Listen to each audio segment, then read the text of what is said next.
think that a large majority of French people would not understand if the French president, under those very specific circumstances, I mean war in Ukraine, would not understand not to have a French president. So he's candidate, but he's also the French president.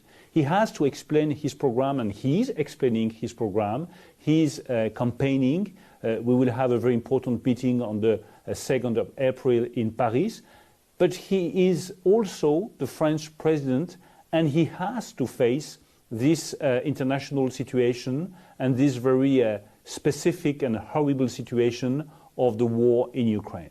The boss of BlackRock said yesterday that the war in Ukraine marks the end of globalization because a lot of companies and countries will rethink the supply chain and try to reshore or nearshore some of the production. And that's something very much in line with what we heard from President Macron talking about strategic autonomy and to a certain extent doing this sort of reshoring. So do you agree then with this assessment that this is the end of globalization as we've known it for the past 30 years?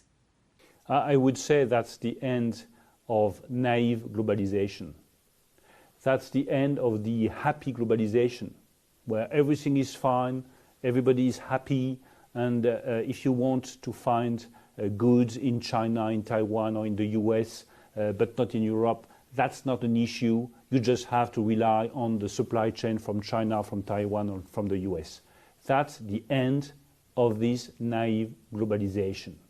Everybody wants to be independent. We don't want to be dependent anymore on gas and oil coming from Russia. We don't want to be dependent anymore on semiconductors coming from Asia.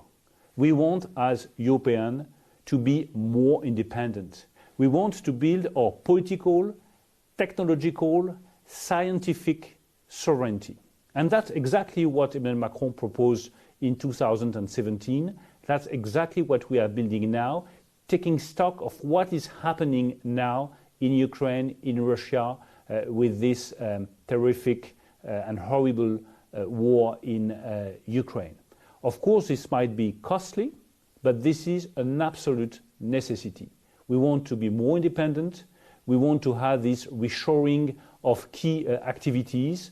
We want to have this reshoring of production of key components, key elements for our automotive industry, for our aeronautic industry. This is a new globalization which is happening now due to the crisis in Ukraine. And this new globalization will be built on one single word: independence.